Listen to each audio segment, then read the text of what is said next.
મિત્રો આપણે ઘણા ટાઈમ થઈ ગયો, મહિના જેવો થઈ ગયો છે, ત્યારે વરિયાળા વિશે થોડી માહિતી આપી હતી. હવે એ જ વરિયાળામાં અમે ખાતર નાખીને આ ધકારો વાય છે એટલે ચેક કરવો પડે, અને હું તમને આ વરિયાળા વિશે માહિતી આપું.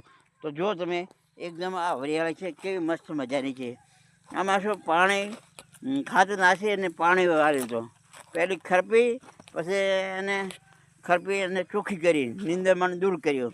નીંદરમાને દૂર કરી અને આ બધી દેખો મિત્રો લાઈવમાં નીંદરમાને દૂર કરીને પછી ખાતર આપ્યો. ખાતર આપી અને હવે પાણી વાળવાનું છે.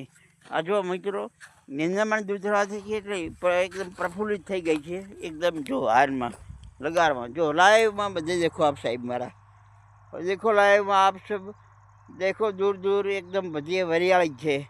આ વરિયાળીનું ઉત્પાદન બહુ જ સરસ હોય છે અને કામગીરી થોડી હળવી હોય છે અને એ સખત મજૂરી કરવી પડતી નથી, પોંખવાની હોતી નથી. ખાલી પહેરી અને ચાહણામાં પાણી વાળી નાખવાનું હોય છે અને ખરપી નાખવાનું હોય છે.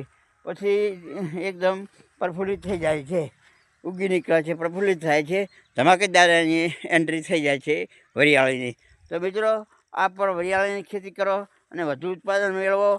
ઘર માટે પણ ઉપયોગી છે અને અન્ય બજારોમાં પણ પાક વેચીને તમે પૈસા મેળવી શકો છો. એટલે વરિયાળી એમ ઠંડકવાળી વસ્તુ છે. તો મિત્રો વાવો, લણો, ખાઓ, પીઓ અને મોજ કરો.